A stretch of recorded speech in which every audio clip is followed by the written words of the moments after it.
So first of all, just like to introduce Mac Solutions to you for those of you that may not know who we are.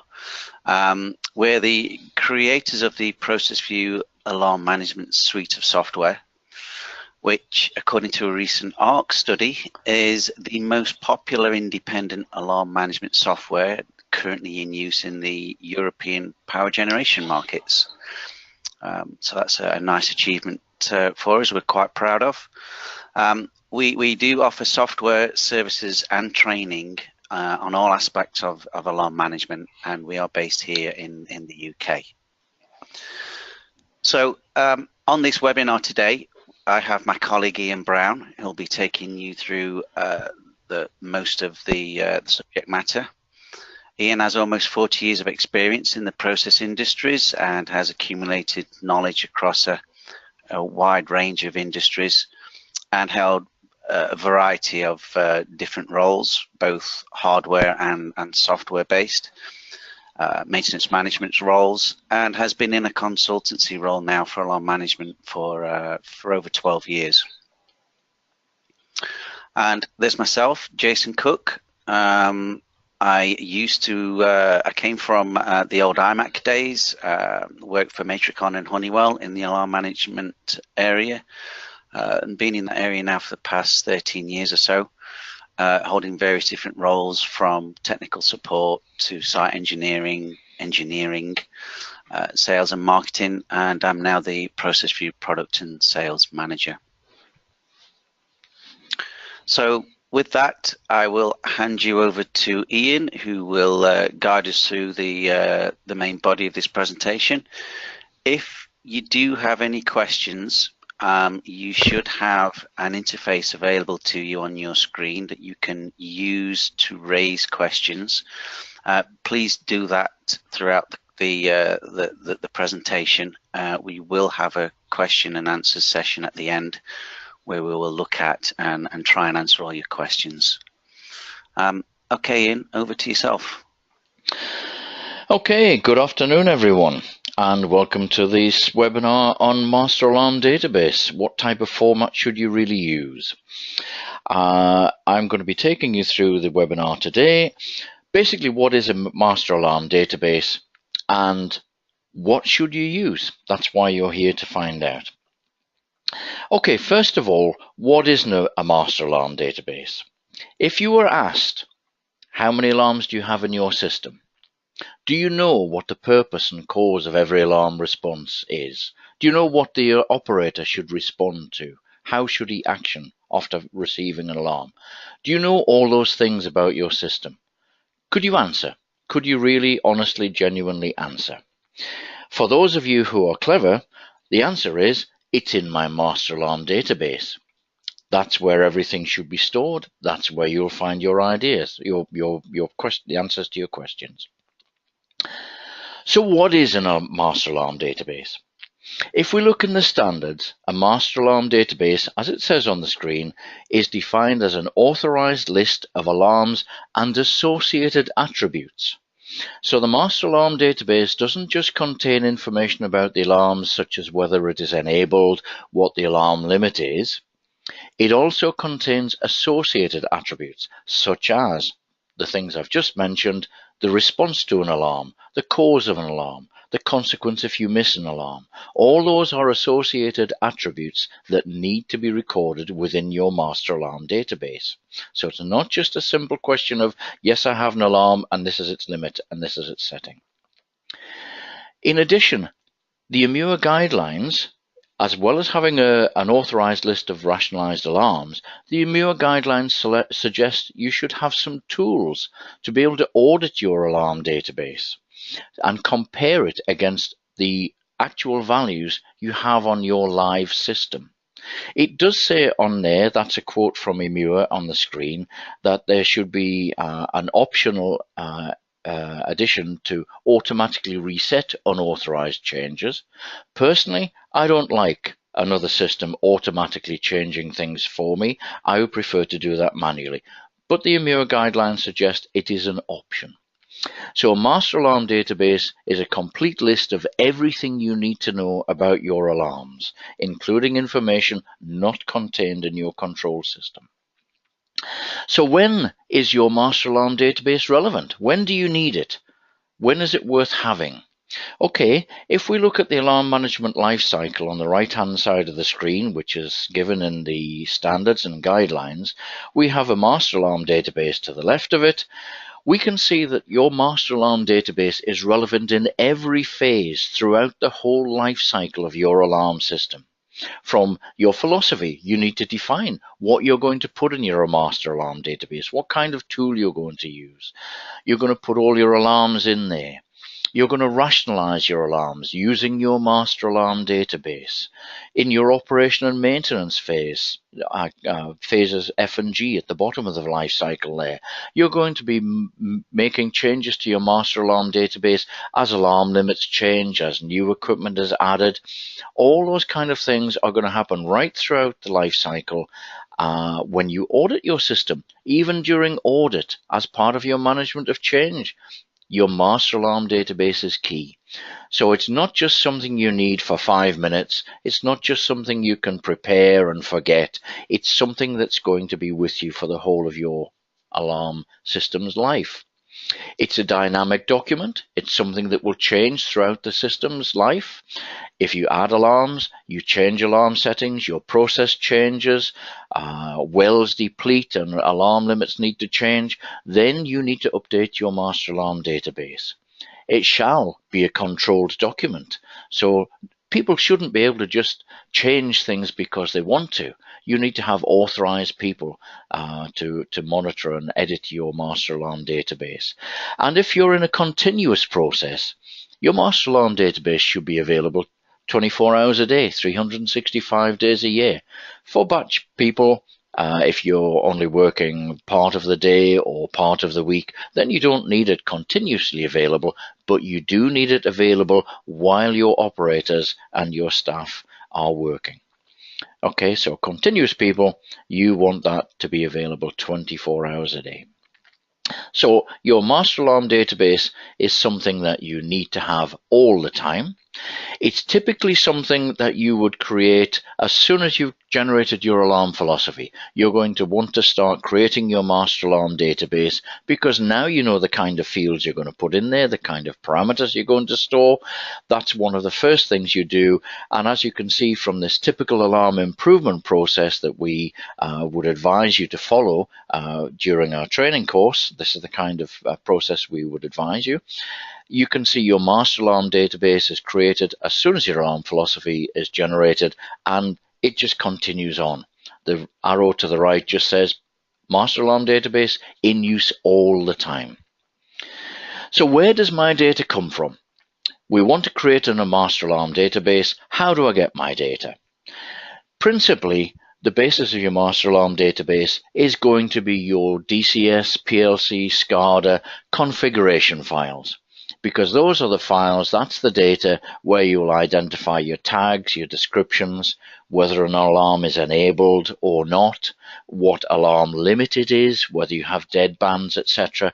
All of that information is going to come from your control system.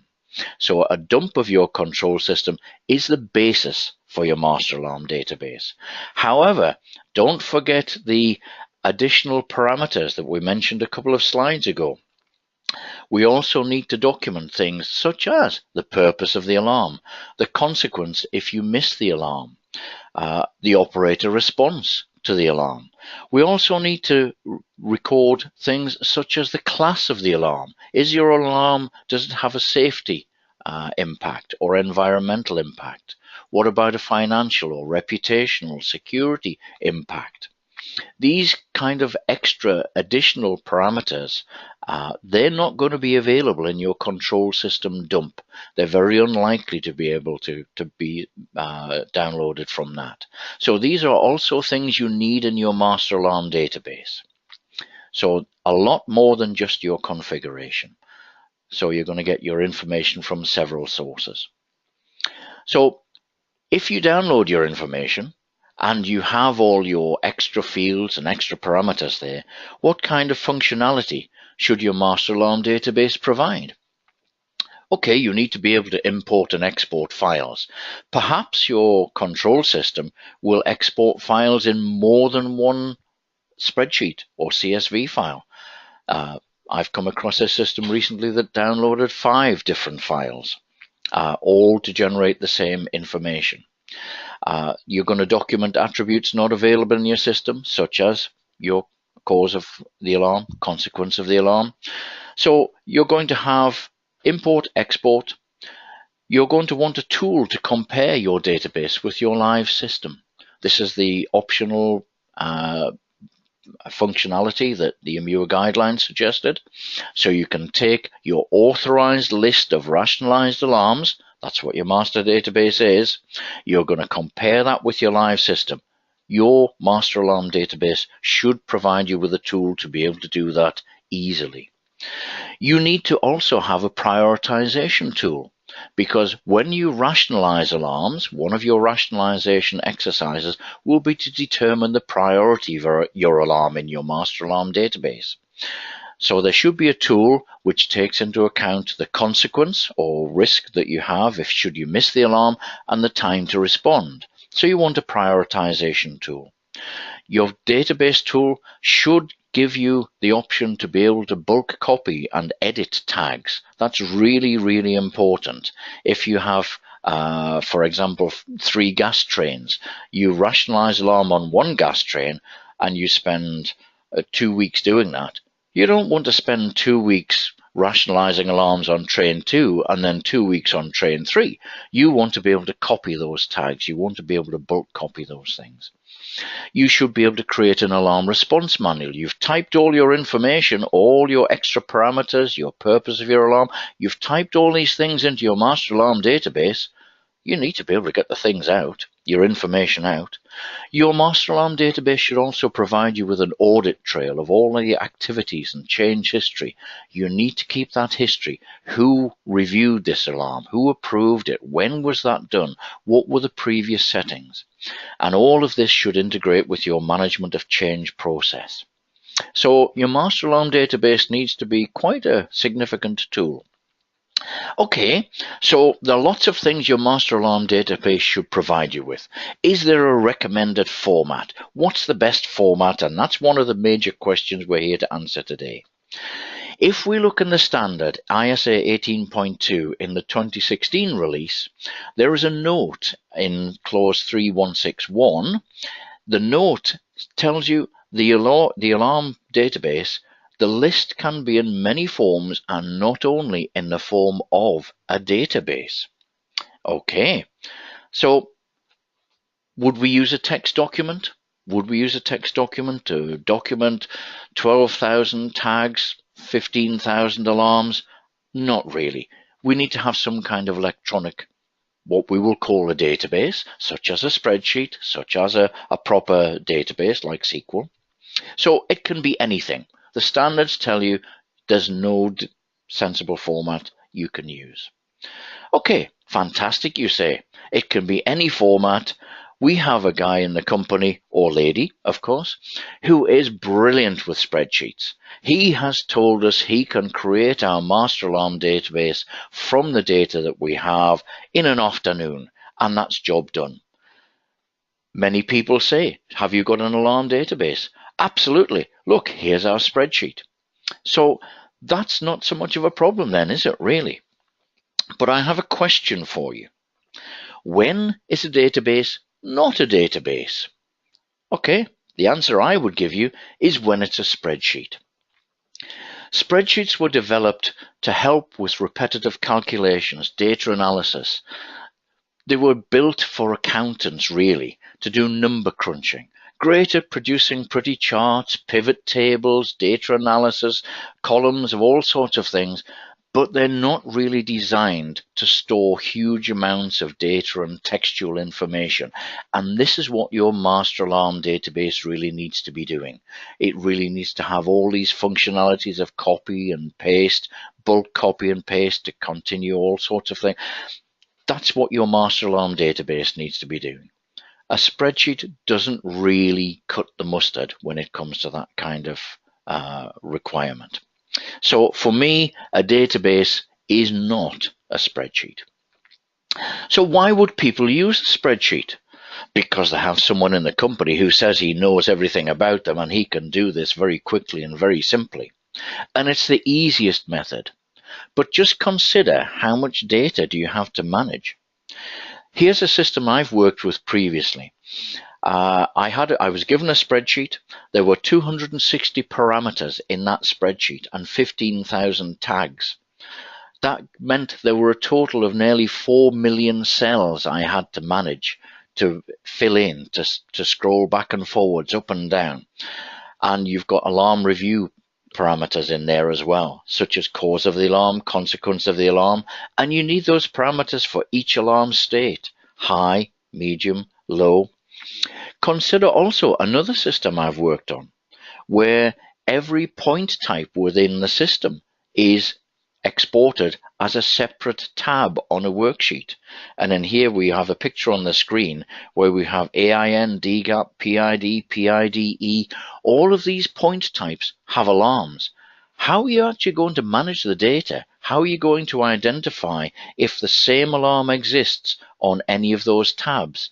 And believe me, honestly, the system that this came from, there were 3 alarms for each tag, and each alarm arrived on the AIN tab, on the PID tab, and the real alarm, the realm tab. So I had 3 tabs to manage, to mention, to find out, does that alarm exist anywhere else? How are you going to do that? There's an awful lot that you have trouble with when you use a spreadsheet. And how are you going to track the changes? When you make changes, a single cell in a spreadsheet holds a single value. You change the cell, the value's gone. How are you going to track changes and manage that data? What about a database then? For me, this is what I would call the preferred method. The upsides are there are no constraints on the amount of data you're going to put in there. You can store huge amounts of data within a database. You can automate your import-export functionality. Data input is much, much easier on a form for a database. You enter data into boxes in the form and it all gets stored in your database. In Excel, on the particular spreadsheet I mentioned just earlier, we're scrolling right and left across 260 columns. We're scrolling up and down through 12,000 different rows to find the little parameter that we want to edit.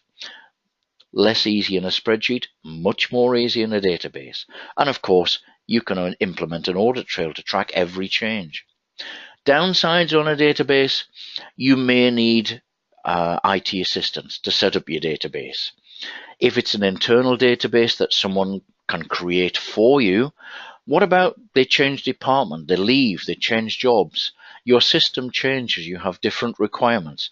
Who's going to manage those changes? And what if they've got something wrong? Who's going to fix the bugs in those things?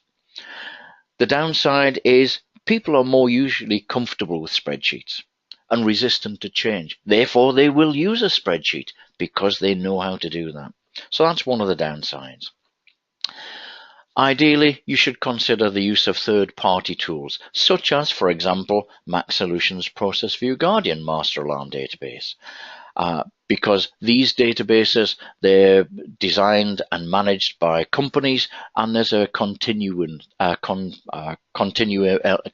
improvement. I beg your pardon. I should put my teeth in. So there's continuous improvement. It's not someone's going to leave because the company is developing this all the time. If one person leaves, the company carries on. So there's no problem about continuity. Okay, so what format is best? I put together a little chart here on some of the features that I think you should have in your master alarm database. And at the top, the feature and requirement I have there, is it easy to create from by an untrained user? A spreadsheet? Pretty much yes. The answer to that is a good tick. A database? Less easy for untrained users. All the rest of the functionality, easy to test functionality, we'll come to that in a moment. easy to adapt to different systems. What happens if you add parameters in your system when you upgrade your system? How easy is it to increase your spreadsheet, to change your spreadsheet? All of these things I've got down there, for me, are crosses. They're not easy to do in a spreadsheet. A database for all these things is the ideal way. Multiple values for a single parameter. A database can hold multiple values. A spreadsheet can only create one, can only retain one. Okay, so for me, a spreadsheet is not really an option. A database is far better. I'm going to pick some of the major reasons why that's formed my opinion. How many times have you tried to open a spreadsheet and seen the picture on the screen? Your spreadsheet is locked for editing. So in terms of accessibility, only one person can use that spreadsheet at any one time. Only one person can make changes. You can open it offline, but then you don't match up your changes. Someone makes a change in one spreadsheet, you make a change in another copy. How are you going to identify which are the individual cells that you've each changed in 4 million cells in our spreadsheet we mentioned earlier? With a database, you have concurrent access. Many people, depending on your license of course, can access your database at any one time because only individual records are locked as they are edited, not the whole database. So it's ideal for a collaborative effort. Reviewers can be reviewing information on a number of tags while approvers are approving another, while someone else is editing another tag. So in terms of accessibility, a spreadsheet is hardly worth thinking about because only one person can use it at a time. And then we come to memory limitations. A spreadsheet loads everything into memory at the same time. All your data, Excel, everything gets loaded into memory. And many times I've come across the message on the screen, there isn't enough memory to complete this action. Microsoft helpfully offer you the options to update to a 64-bit of Microsoft Excel. Add memory to your device. Okay, we can't handle this, so you change your machine, you add more memory, change your applications. That's great, but not really very helpful. And one of the things about memory is that Excel has its own internal memory manager. So no matter how much memory you put in, it may not solve your problem because Excel will not use the maximum memory in your PC. That's one of the less known things that people know about Excel. A database doesn't suffer those constraints.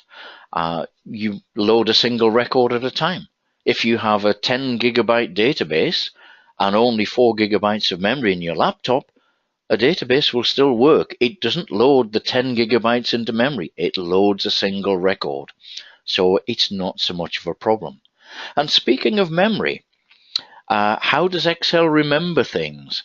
Things are in a cell, and as you scroll down, this is something I came across in a job I was doing in the last 3 weeks. I've spent doing a job abroad. As you scrolled up and down the screen, cells displayed no information. This is something that Excel can occasionally do, which I found out, and the only way of identifying what information was in the cell was to click in the cell and press enter. Then the information mysteriously reappeared. If you scrolled up and down the screen, so off the screen and back again, the cells refilled themselves. That was to do with Excel, memory, Windows. It wasn't an issue of the spreadsheet itself, but the actual way Excel determines and displays things on memory. So memory limitations, you have problems with memory with spreadsheets, which we will revisit in a moment when we talk about formulae. What about alarm prioritization?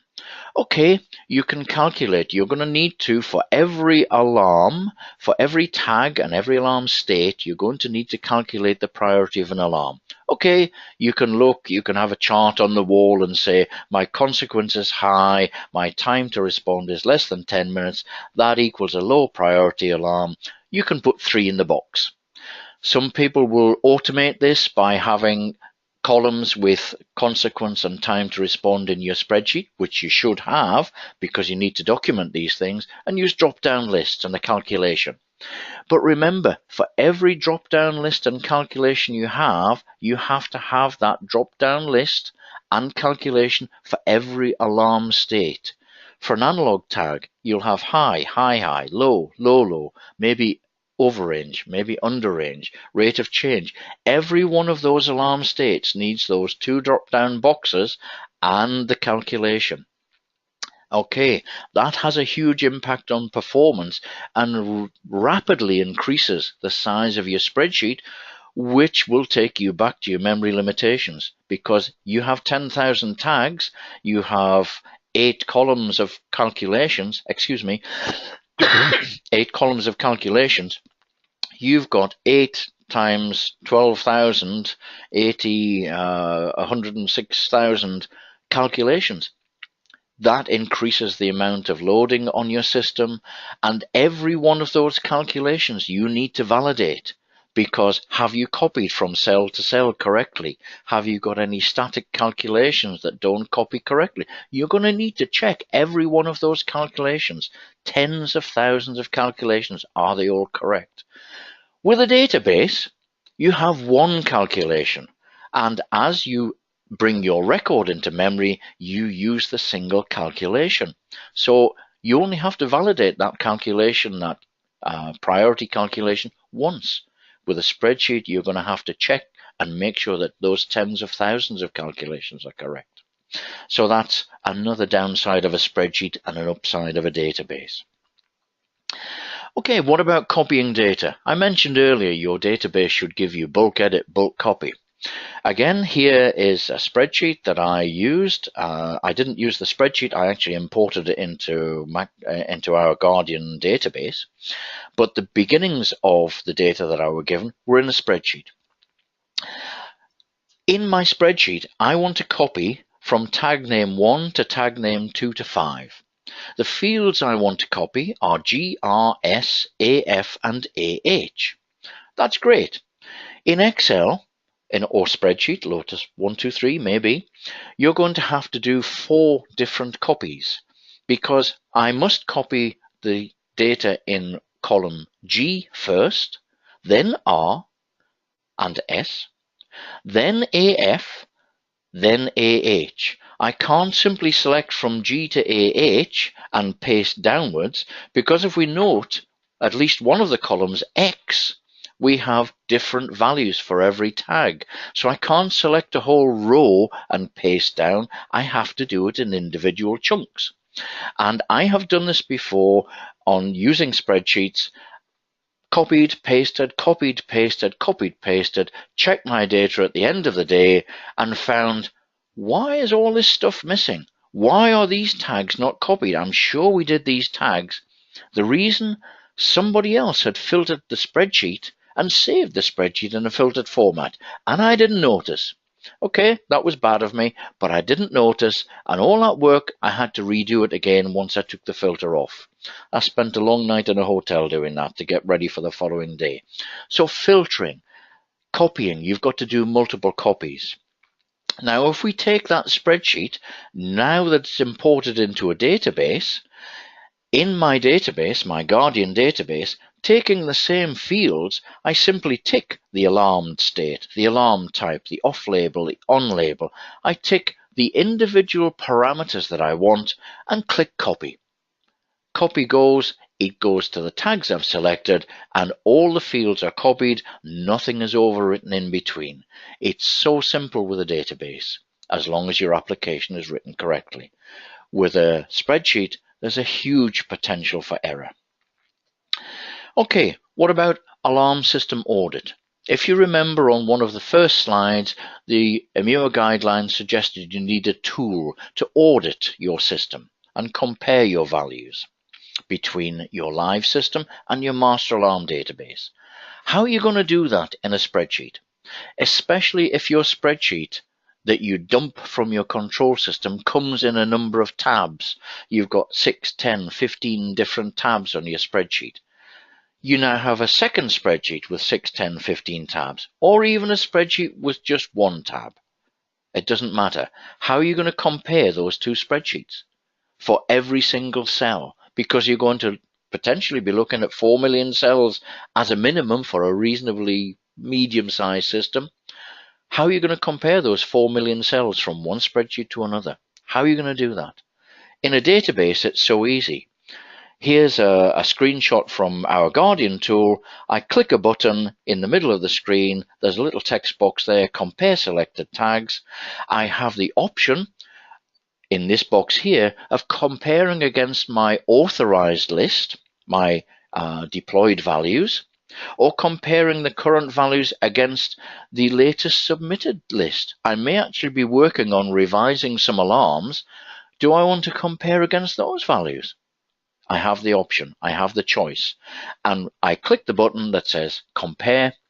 Within 30 seconds, a minute, depending how big your system is, you have a whole list of every single difference between your live system and your master alarm database. You can export that as a CSV, a PDF, an Excel spreadsheet. It will pick up whether there's one change or 10,000 changes. No problem, within a couple of minutes, your system is fully audited. So that's a good thing from a database. Not quite so easy to do in a spreadsheet. And what about audit trails? We mentioned this earlier about managing change. How are you going to manage change and see who has changed what? How do you track that single cell amongst those 4 million cells? What many people don't know about Excel is that there is actually a track change function within Excel. Ah, great! So I have my audit trail. Not really. Here's a screenshot from something that I set up in Excel to demonstrate the change tracker. As you can see on the screen, if you look in the middle of the screen, there is a range. And next to the range is new value and old value. In cell, for example, AU1928, I have changed the value from a no to a yes. That's fine. Okay, what is AU1928? 1928 is row 1928, which corresponds to a tag number and description. What tag number and description? This tool won't tell you. What is AU? AU is a column. Okay, column corresponds to a parameter, maybe an enable, maybe an alarm limit. What is it? This tool won't tell you. It simply says AU1928. So it's not really helpful. And what if you get a spreadsheet from someone else? You have to enable this tool every time you open the spreadsheet. And by default, the data are only kept for 30 days. Unless you fiddle and hack into Excel, after 30 days, your track changes are lost. Not quite so handy. And if you're reviewing some changes, you have a list of changes and you've got 50 or 60 changes to review and you disagree with them, you can't automatically restore those changes. You have to manually look at this list, find the thing you want to change, manually find the cell, change the cell, and come back to this list. Not really so clever at all. With a database, everything's in your audit trail. Who made the change, what the change was, what the old value was, everything. It's all there. You can revert from your audit trail very, very simply. Excel provides you a kind of cut price tool which doesn't really help you very much at all. Okay, so if you're going to keep all your changes, Excel's not brilliant, and don't forget you can only keep one value in a cell at any one time. So if you have a number of changes, you're going to have, as I've got there on the right hand side, a number of spreadsheets, because every time you change a cell, you have to keep an old version. You have to keep an old copy of that spreadsheet so you know what the old value was. And going back through tens and dozens and hundreds of spreadsheets over the life of a system, how are you going to find out and track what change was made to one parameter over the life of a system? It's pretty indecipherable. With a database, you can filter on your audit trail by tag, by parameter, and there's a list of I've made 3 changes in 10 years. It's all there, easily accessible within a database. So I've highlighted some of the major functionalities where Excel doesn't cut the mustard, where databases are more important and far better at dealing with your master alarm database. So in conclusion, if you're looking for a quick fix, as I said on the earlier slide, great, we've got someone in the company that can do spreadsheets. They're a wizard and they can make me a master alarm database in an afternoon. If you want a quick fix, it's done, forget about it, never see it again. That's great. It may seem an attractive option. But remember, you need to keep your master alarm database and manage it and use it throughout the whole life of your alarm system. So a spreadsheet isn't really going to support you. It's great for a quick fix, but not for a lifetime. So if you're really serious about managing your alarms and maintaining a master alarm database throughout the lifetime of your plant, and let's be honest, you should be serious about doing that, then really, in my opinion, a properly designed and supported master alarm database using a database such as SQL, Oracle, whatever the database functionality is you use, is the only real option for your master alarm database. A spreadsheet is fine for a quick fix, but it will not work long term. The only real option you have is something such as ProcessVue Guardian, which is designed specifically for that purpose. Okay, I don't have a great deal more to say about what format is better, other than to reiterate, in my opinion, a spreadsheet is not really a good idea. I've worked with a spreadsheet for the last 3 weeks while doing a job abroad, and the task was absolutely horrendous. Trying to copy, I actually had 7 different spreadsheets to work with. I had to copy from one spreadsheet to another, and this had been set up by another company. They'd set it up and asked me to come and help. It was a horrendous task. So I don't really have anything else to say. I've highlighted the major drawbacks to using a spreadsheet and why I believe a properly designed database is the way forward. So that's the end of my webinar. I hope it's been of use to you. I hope it's highlighted some of the issues you may feel that you didn't think about when you're creating your master alarm database. And if you need any further help, any assistance, my details and the Mac Solutions details are on the screen right now. We offer, as Jason mentioned earlier, a whole range of services to do with alarm management, alarm rationalization, master alarm database. We have an analyzer tool for your KPIs, ProcessVue Analyzer. We will do training, public training at your site for you, a whole range of alarm services.